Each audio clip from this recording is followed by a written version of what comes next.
Hey, what's going on, guys? Coming at you with a quick updated deck profile. Today I'll be showing you guys my barrier statues I took to the Bethel Park OTS event.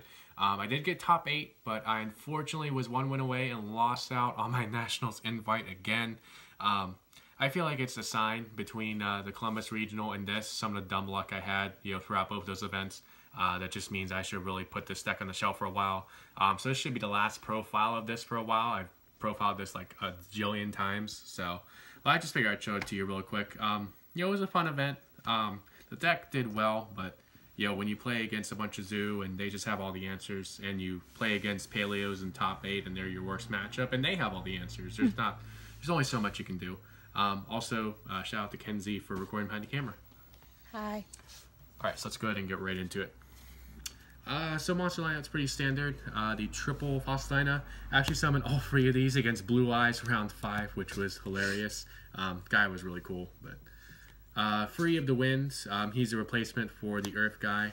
Only problem with him is if you go against somebody that's playing Speedroids, or you're playing against the Wind Witch, which I didn't run into, but yeah, the Wind guy was good. And then the 2 water did kind of come up as a bad thing against Paleos, but I still think it was the best second option for an attribute. So yeah, monster lineup's pretty standard. For spells, triple Card Demise, triple Paw Duality, double a street card named Paw Desires. Just watched that movie and read that book in high school, so that's why that reference comes in. But yeah, this card was really good today. All the draw cards, typical stuff. Triple Mage Power. Obviously, really good card. Pump my guys up to really high attack. I had 2 Mage Powers equipped onto a Dyna earlier, or in the event today. I think I had them up to 7,000 attack, so that was fun. Then we had the 2 My Body is a Shield and the 1 Book of Moon. These are basically here as versatile cards going first or second to get around Zodiac Trident. And Book of Moon, just in general, a really good versatile card right now. I can either flip a Trident or flip an annoying monster face down going second, or going first I can use it to protect one of my Floodgate monsters, or just use it offensively. You can even combine it with Fossil Dyna and its slip effect. So a lot of cool things you can do with the card. This is for spells. For traps, we have the triple Dark Bribe. I didn't see this nearly as much today as I did at the Columbus Regional, so maybe that's part of why I didn't do as well, but it's still a good card. Triple of each of the Phantom Knight cards, Sword and Wings. Triple Strike. Triple Stormy Mirror Force. I really considered switching this to a Blazing Mirror Force or regular Mirror Force, but unfortunately a lot of people are and were at this event playing My Body is a Shield and Starlight Road, so I think Storming was the right choice, although it didn't really do much at all against Paleos, because balancing back their trap monsters means they can just reset those traps that just absolutely screw me over. 2 Starlight Road because rev it up like you say, and then the 1 Solemn Morning. I What's up? have a bunch of pictures on my phone of fan art of Yusei and Jack as a couple, so Oh god.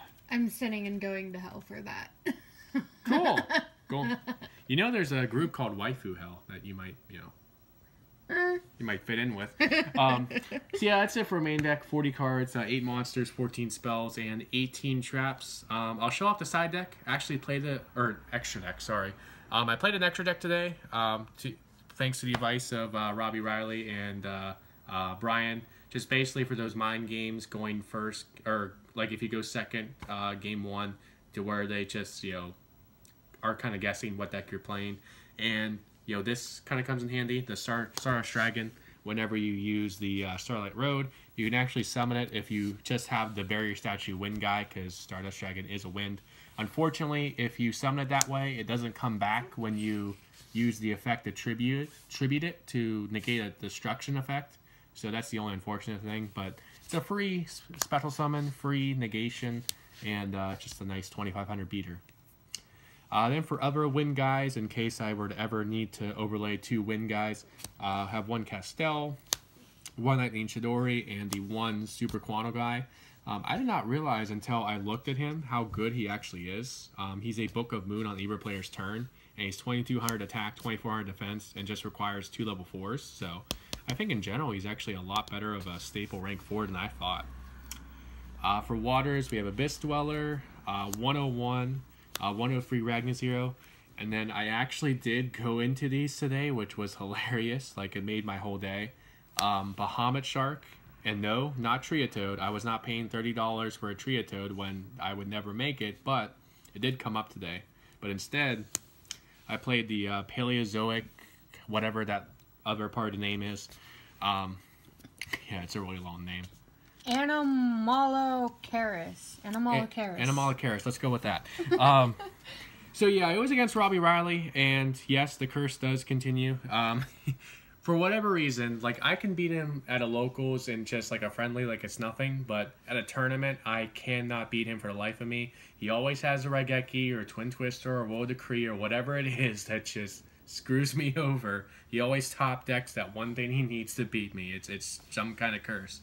But I was going against him, and I literally had nothing better to do because he just had a strong board that I couldn't get over. So I'm just like, yeah, I'll overlay 2 waters into a Bahamut Shark and then summon this guy. So it was cool, but it didn't help me win the game or anything. Then for the light guys, for the light barrier statue I side, we have Tsukiyomi, Utopia, Prime, Lightning, Paladynamo, and then in case I run into skill drain, the one crazy box, because it's crazy. So now to wrap it up with the side deck. So as I mentioned, I did run the 2 light barrier statue. I actually did side this in a good bit. Basically, if you run into a matchup that plays like one of the attributes you run in the main deck, water or wind, you side out 2 of those or 3 of those for 2 of these. And it just helps, you know, cover your attribute coverage. Then the Free Forbidden Lance. This came in against Paleos, and I swear, game 2 against him, I lost game 1. I actually resolved all 3 of these to negate, like, you know, the Book of Moon trap and the Karma Cut trap, and I also used 2 Dark Bribes to negate, like, Quaking Mirror Forces and stuff. But even that was not enough to beat him, because he got off his draw cards. He has Card of Demise, his Pod Desires. I'm sorry, street card named Pod Desire, and just got. He got way too many traps. Even more traps than I can handle. And I have all the negation and trap cards in the world. So, yeah, I was bested in my own game by Paleozoics. Free MST for Roll Decree and, you know, just other annoying things. 2 Dark Hole, 2 Swords of Concealing Light, and then 1 Raigeki for going second if you need to get over a big board. And then finally the 2 Chaos Shrapple for Denko Sekka. There was one time where I didn't see this or Solemn Warning and it screwed me over. Another time where I did see it and it, you know, helped me. So, you know, it is what it is. So that is it for this updated deck profile of barrier statues. As I said, just missed out on the invite again. Probably not going to play this deck again for a while at a major event. Actually just invested into getting cubics together.